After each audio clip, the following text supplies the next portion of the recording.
Y is recorded in front of a live studio audience. How are the chipmunks doing? I think they're still there. Okay, have you named them? Yes. Okay. Pain in, no, what are they called? I named them Mama Cass, Mm, Denny, John, and mm-hmm. Michelle. Okay. I would stay away Clearly. from I would stay away from John if I were Oh, you. it's definitely John.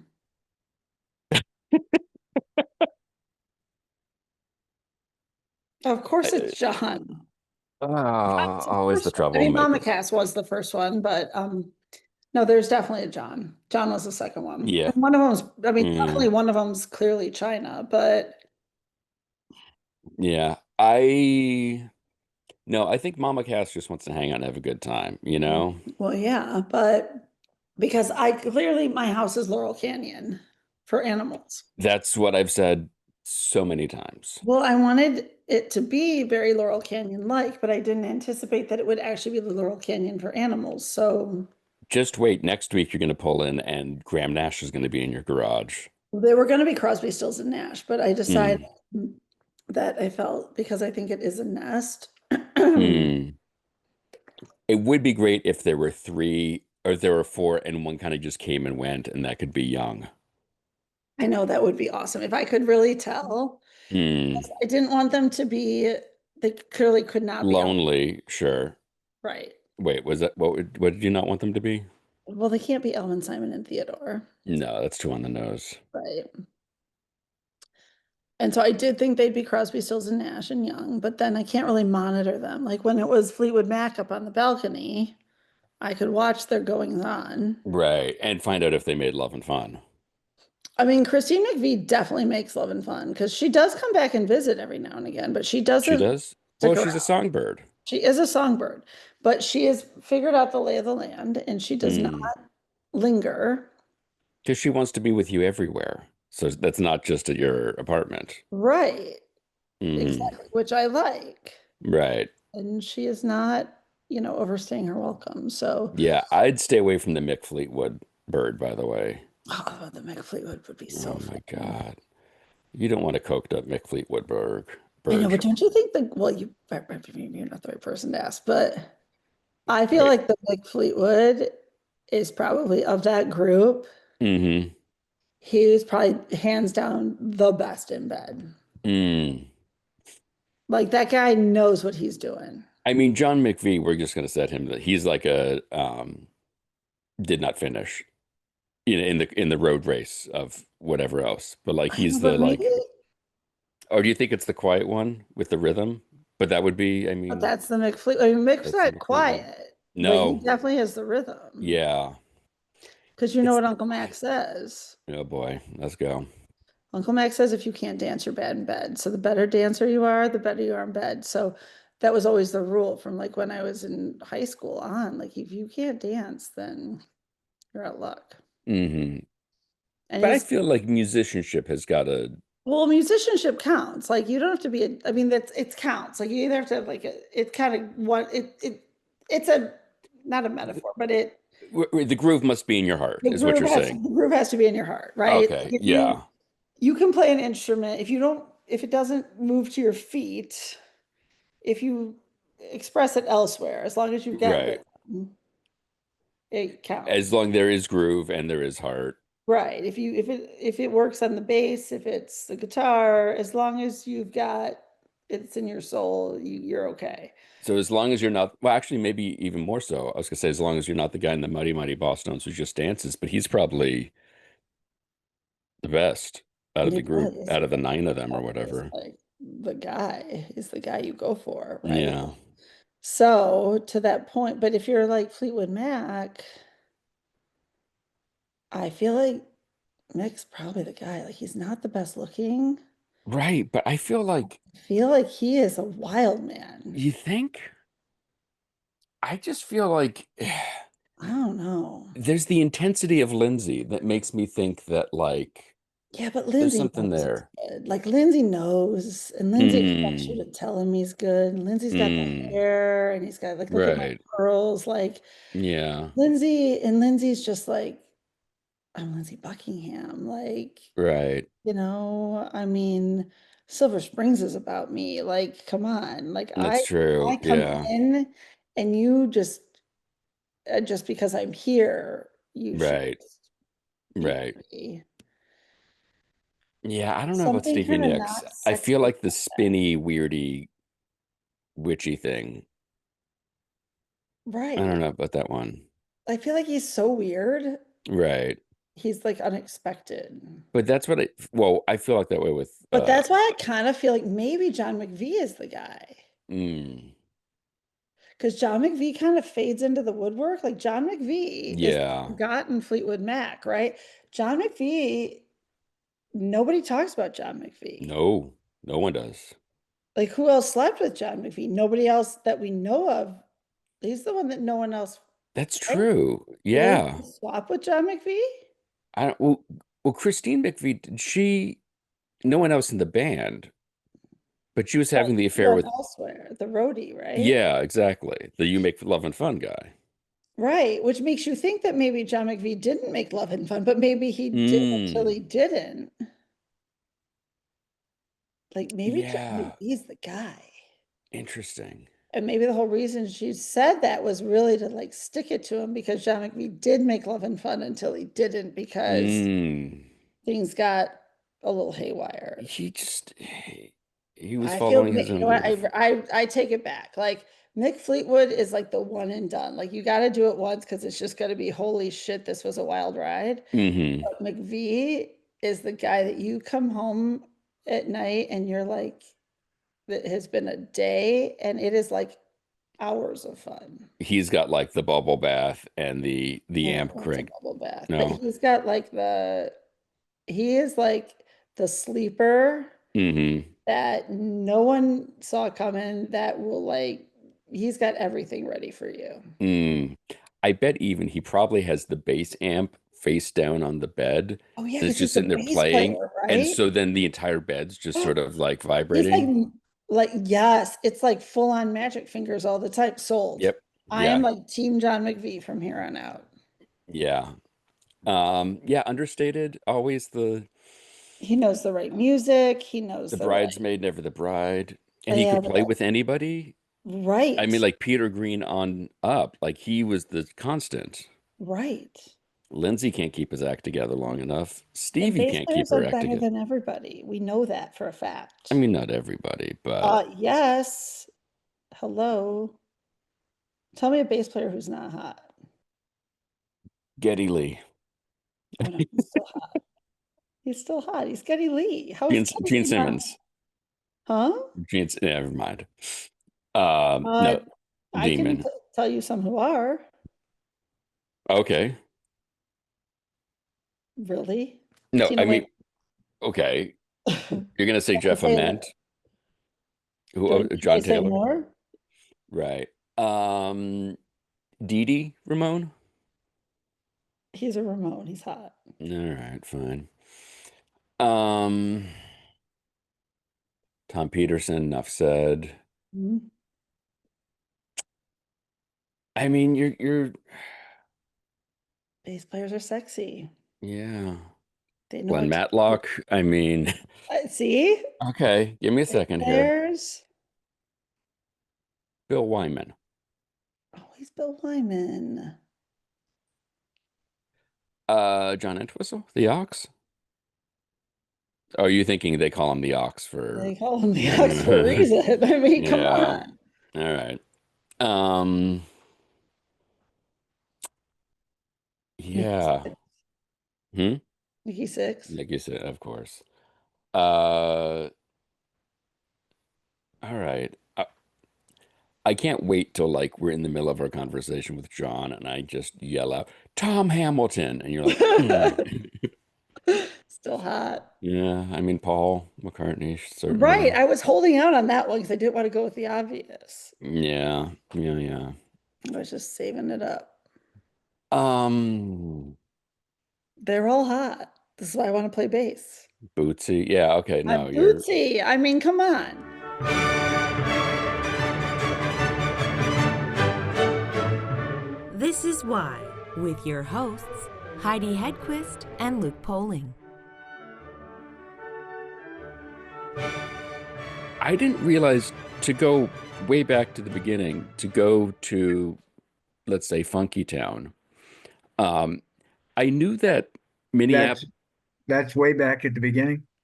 Well, well, no. but I didn't realize Minneapolis had such a huge music scene. I know in the 80s there was a lot going on. Minneapolis has had its own music scene for years and years. I was in a band in the 60s, and there were plenty of places to play. I mean, you could make a living in a band, That's amazing. but but the local bands did all right. I mean, it wasn't until like Funky Town that we made anything that was nationally recognized. Yeah, it's so interesting the way those scenes. I read that book Trouble Boys about the Replacements, and they talk about the fact that like them and the neighborhoods were able to do okay for themselves playing in the area, the Minneapolis area. Like it was, it was a scene. It was actually there's stuff going on there, and so that goes way back. Well, yeah, we were in a vacuum. We had to fill that vacuum with our own music. So, I mean, we didn't have a lot of national acts coming through either. Mm. They all thought we were, and there was Buffalo out there in our backyard, and they didn't want to show up. And it's also 37 below zero. So that Well, There's there's yeah, that. does do something to your psyche. yeah, There is that. Yeah. and it's so weird that such funk and pop of all the genres. Again, it doesn't feel like that would be the Minneapolis sound, but that is so much the Minneapolis sound. Well, I think that's because that was the first style to break through. And I was very active in black music and dance music and everything way back when. And I mean, way back before Prince was even growing up. Hmm. But I guess you could. It was the only one that R&B was the only stuff that broke out from there. Hmm.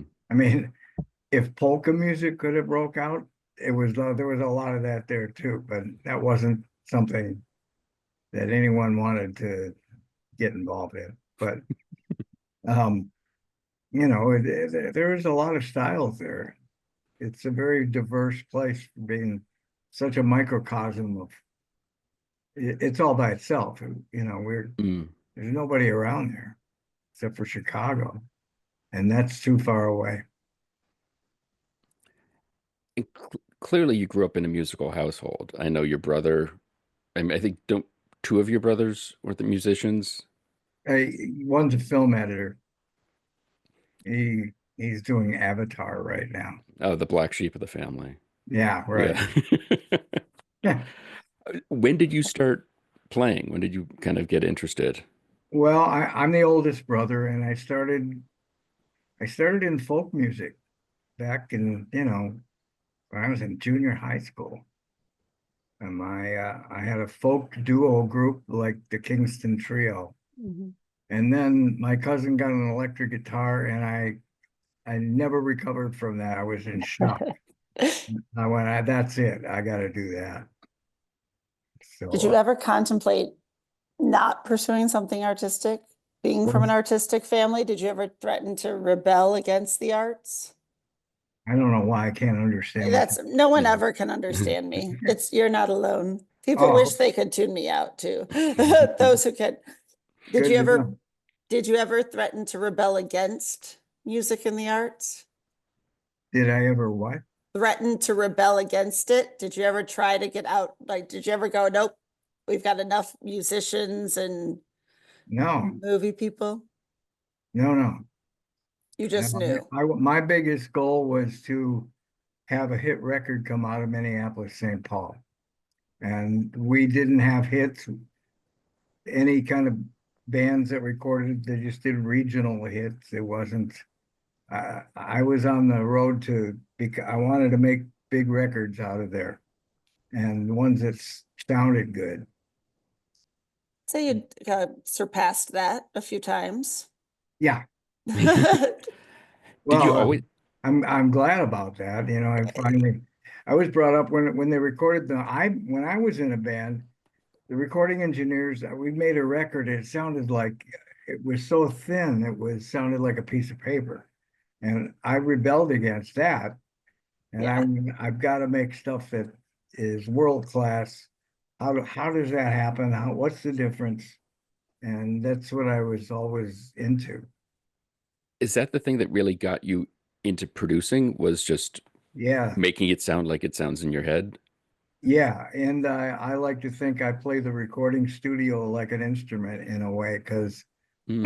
you know, I do pretty unconventional. Yeah, I'm not your conventional sort of recording engineer. not at Break, all. break a lot of rules. And that's just been from the beginning.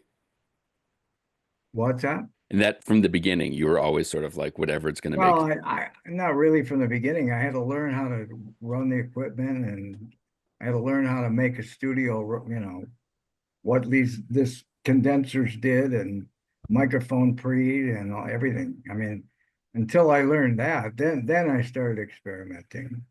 But Mhm. I had to teach myself how to do that. I didn't go to school. That's amazing. Like that's Well, you know, you can do a lot if you're all by yourself and it's 30 below outside, you know, you can learn a lot. but there's got to be a passion for that to really Yeah, knuckle down and learn how to do that stuff, how that works. And like you said, kind of the classic learn the rules to break them. yeah, yeah. Well, and I think there's also, you have that, one of the things that, like, that rare ability to be able to have that technical side and the artistic vision too, right? That's magic. Yeah. I mean, to me, they're both magic. So, That's true. I mean, they are, that's true, but that's double magic, right? but That's, a recording has a lot to do with the song. I mean, I love how you know, you can make a song be the recording, and you know, it's not all just chords and melody. There's other things involved. right. And just like you said, the playing of the studio as an instrument. I mean, that's not something everybody thinks of. And by that, do you mean sort of placement of mics with regards to Yeah, I amps and drums and that kind of thing, or? yeah, I fucked with everything. We can break that up.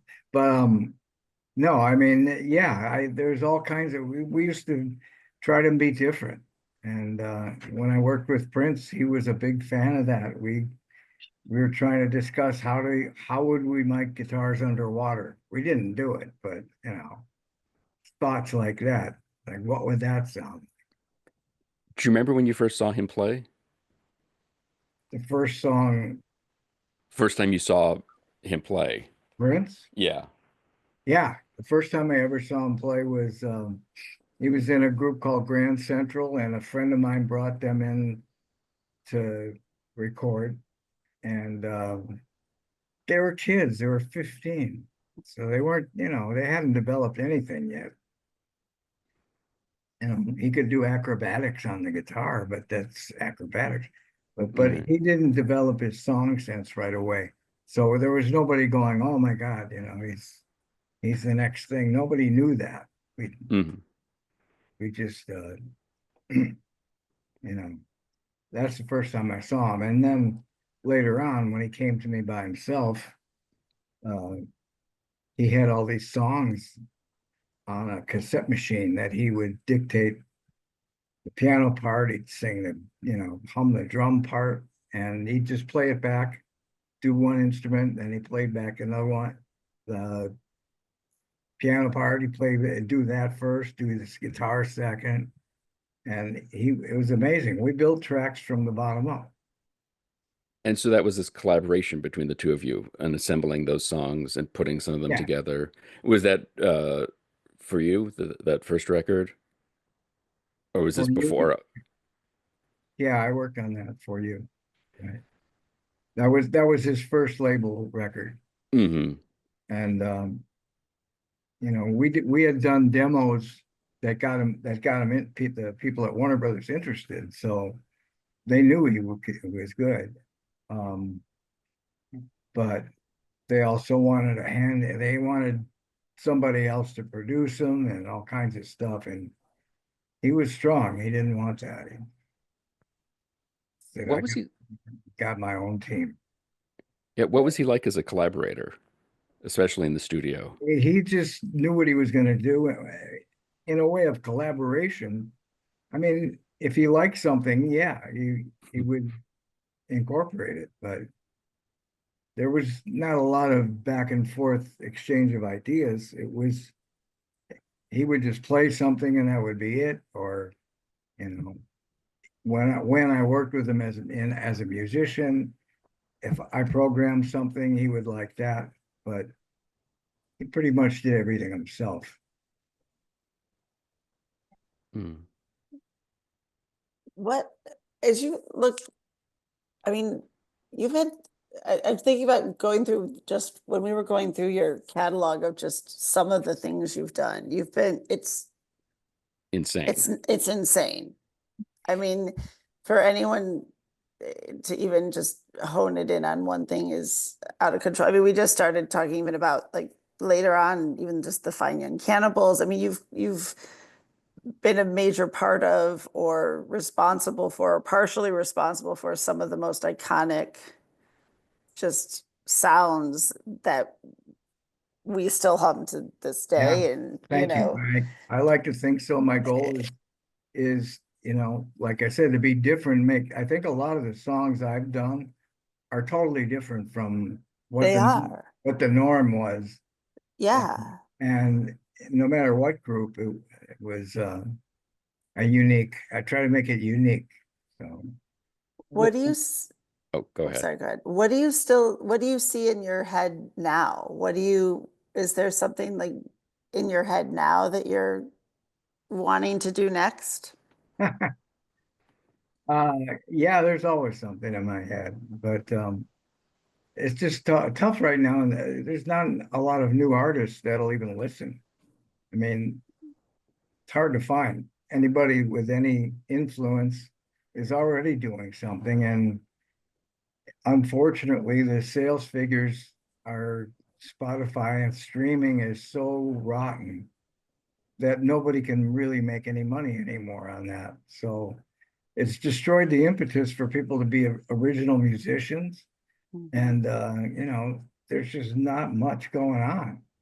If you can be happy with $16 from 2 million streams, there's not many people that can afford to do that. So, I mean, a lot of the artists love at the level they're at that I deal with have relied on they have to tour to make money. Right. And there's no real record business per se. I mean, there is, but there's 5 or 6 new artists, and they're all molded by the companies. And there's not enough craziness anymore. They don't know no crazy people, That's no and fun. that sucks because It does suck. that's what our that's where you find new things where you go, oh, Right. what the hell is that? You know, but there aren't people doing that, less and less, and they used to sign 30 new acts in the 80s per year. Now they sign maybe one if they're lucky. And then everyone has to glom onto it and make it their baby. And it's pretty hard to be an independent, inventive person. Well, and one of the things I love about your story and your work, Heidi mentioned the Fine Young Cannibals. You found or made that snare drum sound for She Drives Me Crazy, correct? Yeah. What did that's what? I said just talking about the inventiveness and that collaboration and using the Yeah. studio as part of, I mean, that sound, that snare sound is so instantly recognizable and so Yeah. like you know exactly what that is. Can Yeah, you I mean, I kind of stole it from Word Up by Cameo. They had the same, and Michael Jackson had, well, we did ours first, but um, I just wanted the snare to be, that's another one of my musical theories is if you can hear, if the snare is a really important focal point of a song. And if you can make that a unique animal in any way, I mean, it you hear the first 30 seconds and you go, oh, I know who that is. hmm And that the drum intro is critical. So, I've done a lot of things like that where I make different sounds of not just a drum. I mean, I take a shoebox, fill it with little rocks, and put it on top of the drum, and they'd hit it, and the shoebox would go, and you could hear it rattling, and that gave it a whole personality. That's not what I did with the Cannibals. That's a different. I was gonna say, how did you get that sound? What was the That sound trick to that? specifically is a sandwich of three sounds. There was four sounds. There was a snare drum on the Lindrum 9000 Lin machine, and that after I recorded the beat, I pumped that snare out into the recording room through a little speaker sitting on another snare that was tuned, and I had the snares are real loose, so when the drum hit on the recording, it would also hit on the drum out in the room, and that I mixed in with sound of a there was a drum head that like this wasn't on the drum, hmm but it was a drum head. I hit that, and that's gated to what I call white noise. It's an involved process. White noise is just it turned a radio to a non-station, and it just was a hiss. And I gated that to the snare drum with extreme EQ, and it came out. And that is the snare that you hear on that song. And was that something you had messed around with before and put aside Yeah, and like, that way I was just, I was taken, carried away. We needed to find something to make it unique and make it a personality, give it a personality. and so you just in that moment were like, oh, let's try this. Yeah. Because that's so involved. That like you said, it's four sounds layered. You're running. Yeah. Well, I had a theory of how I was going to do it. So there wasn't any time wasted. It was just like, let's do this and this and this, and then we'll do that. And I mean, I have gated white noise to snares before, hmm not in that particular way, but like I said, I always try to make the drums sound like a personality. How often in your work process are you turning to artists and saying, trust me, I think this is going to sound really cool? I don't know if I've ever said that. Really? I just said, get a sandwich and come back in 10 minutes. You know, no, It's I just do it. And, if they like it, great. If they don't, then we do it a different way.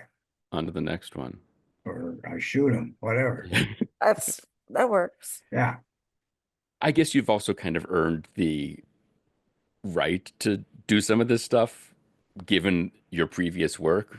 Someone's like, well, it seems nutty, but your body of work shows that you do know what you're doing and that there is a method to this madness. I mean, not always, of course. I made a lot of mistakes, but hmm you can't do new things without making mistakes.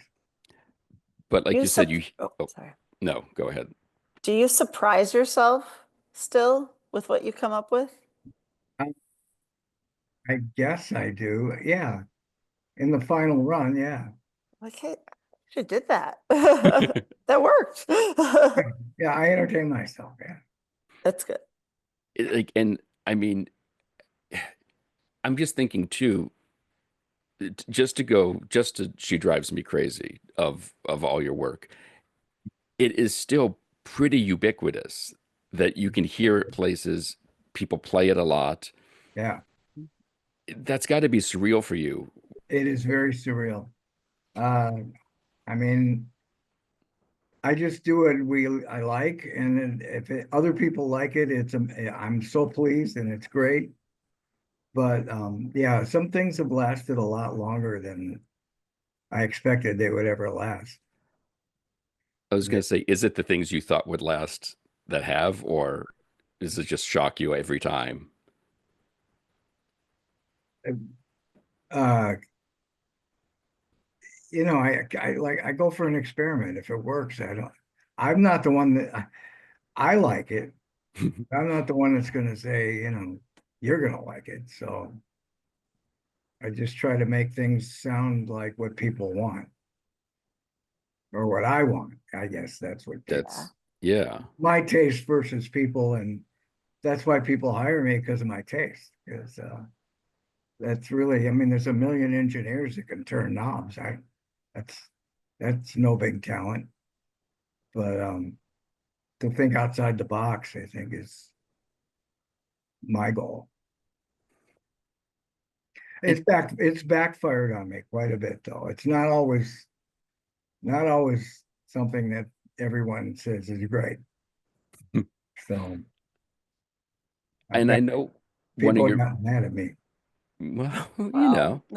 got to break a few eggs every once in a while. Yeah, right. And one of your other big collaborations, and it seems like all the bios of you online mention it, is your work on Kiss by Prince. Yeah. So, what was your role on that? Were you producing that track or He engineering? you can actually look on the web and find the versions, but I was working with a group that he had signed called Maserati, and, Hmm. and we were in one room and he was in the other doing Under the Cherry Moon music. And uh he the bass player in Maserati just said, Prince, we need another song. We're looking for a single. We're always looking for a single. And he handed us this cassette that had just acoustic guitar, one verse and one chorus, and it was Kiss. And it sounded like Stephen Stills. It sounded like a country western song the way he played it. Because yeah, you can look it up. It's on the web. Yeah. The original demo. Mhm. So the group and I sat all night going, how are we going to make this work? And I come up with a beat, and then I had this idea of triggering my acoustic guitar to the hi-hat, which created that rhythm that you hear, that's jilted uh, Yeah. 16th note rhythm. And it's impossible for somebody to play that because it's random. It's not a pattern.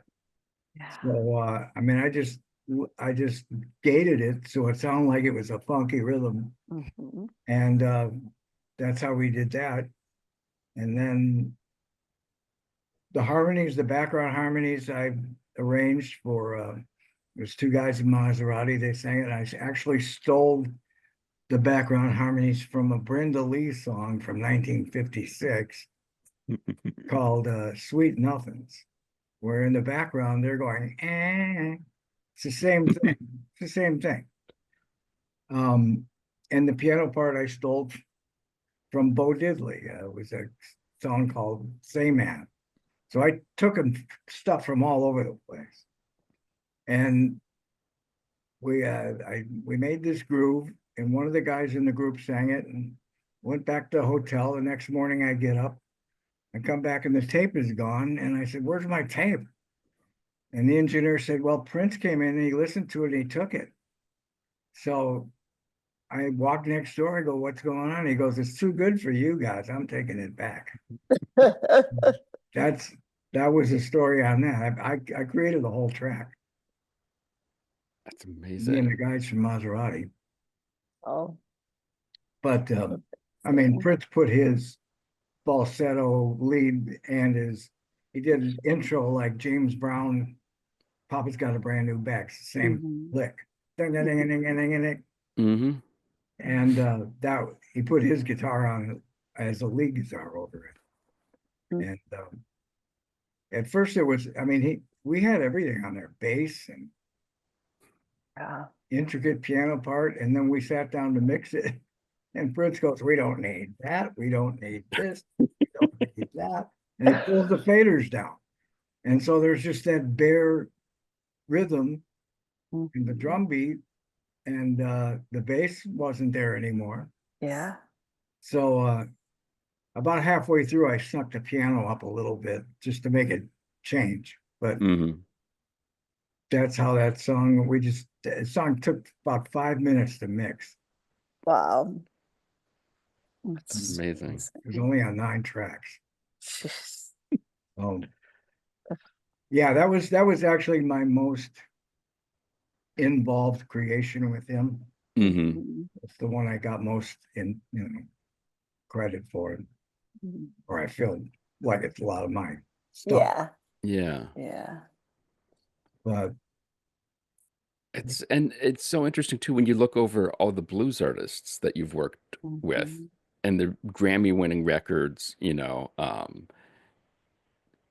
uh Etta sorry, James, Etta James, Yeah. Oh yeah, my Buddy gosh. Guy, Johnny Lang, no, Jenny Lynn Shepherd. Mhm. yeah, I mean, what is Yeah. it about the blues? Is that just something Well, that you've got a connection with actually that? that happened by necessity. I got I did a group called Big Head Todd and the Monsters, and that Hmm. record got real big and everyone was Mhm. really loving it. And about 2 years later, I realized that the record companies were bringing me uh, groups they wanted to sound just like Big Head Todd and the Monsters. Hmm. I don't want to do that again, it's Right. not repeat myself. So Mhm. I found a blues group out of Wisconsin, and I they're great. They I took it down to Memphis to show there was a blues convention in Memphis, and I'd never been to Memphis, so it was fun.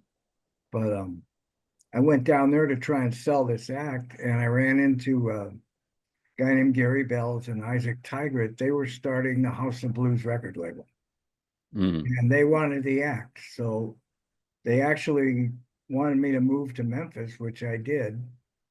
And I started on a whole slew of blues artists because that music doesn't go away. I mean, pop Hmm. music disappears, it changes style. Mhm. You can't be at the top of the charts all the time because it's always changing. And blues, I there's a steady audience. It's like rock. There's a steady audience, and the sales might not be as big, but it's always there, and it's a valid musical form. And I like the blues. I was always into the blues, but Oh, Hmm. I just dove into it, and I found a lot of great artists. So I took a sabbatical into the blues. awesome. Oh, and again with Big Head Todd, when they play Bittersweet, when you hear that record, when they're playing you those songs that first time, do you know there's something there where you're like, oh, we can really make something special here? I never think like that. I Really? hope that they have something there, and I know if I like the song or not. Uh, and I try to make it as good as possible. But I couldn't really tell if they were going to be big or not. I mean, Mhm. it just they were a new group, and new groups, usually have a very rare shot at getting on the charts. Yeah. Yeah. Always Mm. did, always will. But during that time, it just seemed to work. And of course, Giant Records helped. Irving Azoff was really Yeah. gung ho, so that doesn't hurt. Nope, never No, does. nope, not at all. Amazing. Yeah. Um, do you still write? Because I know one of your Not functionally. I mean, I will if I'm working with an artist that I need to get involved, but I don't, I've never been one to sit down and write for writing's sake. I did that really, a long time ago. I don't do it anymore. Well, I was going to say one of your first, I think one of your first credits on a record is co-writing with Graham Parsons. Yeah. I mean, if you got to write with somebody, Yeah, okay, I he's used all to As be, right. well. I used to be a writer. That's how I started. But um, Graham Parsons, I mean, that's 1968, I think, or 66 or something, Hmm. 68. But nobody liked him at that time. We, Right.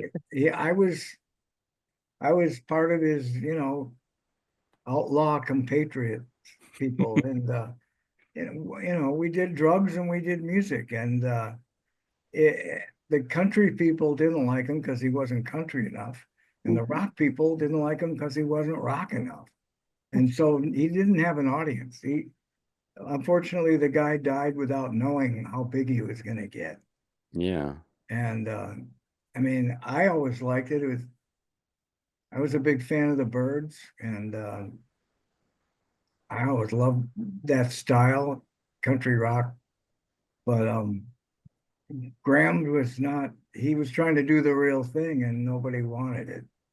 And honest to God, 16 years later, after he died, I was in London working with somebody, and I walk into a clothing store and there was a big picture of Graham Parsons with his motorcycle. I went, what's he doing up here? The kids in England went, oh, he's a god. He's new. I went, wow, new to you. Yeah. Right. But that was the start of when people started appreciating what he did. But nobody liked him musically. Hmm. I mean, he hung around with Joe Cocker and all these people, and we worked a lot. We wrote songs and stuff like that, but we got in a lot of trouble too. Well, Yeah, one does. you know, Didn't get in trouble in 1968. Just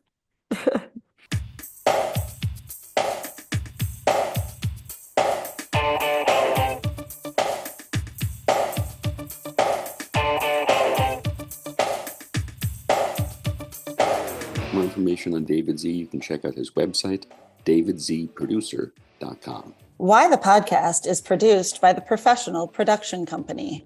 Please be sure to rate and review us on Apple Podcasts because we're shallow and need constant validation. For more information, you can check out our website, whythepodcast.com. And like everyone else, we're on Facebook, Twitter, and Instagram. Today's show was recorded and produced by Heidi Hedquist and myself from our world headquarters located on the second floor of the professional office building, centrally located downtown. Our reluctant executive producers are John Sauvé and Sandy Stone. Our willing producers are Rachel Allen and Randy Jeanette. Our intern is Zach Jackson. This one's for Philippe. Thanks for joining us. Flash, we're coming home.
Nigel, is that you? Are you here, Nigel?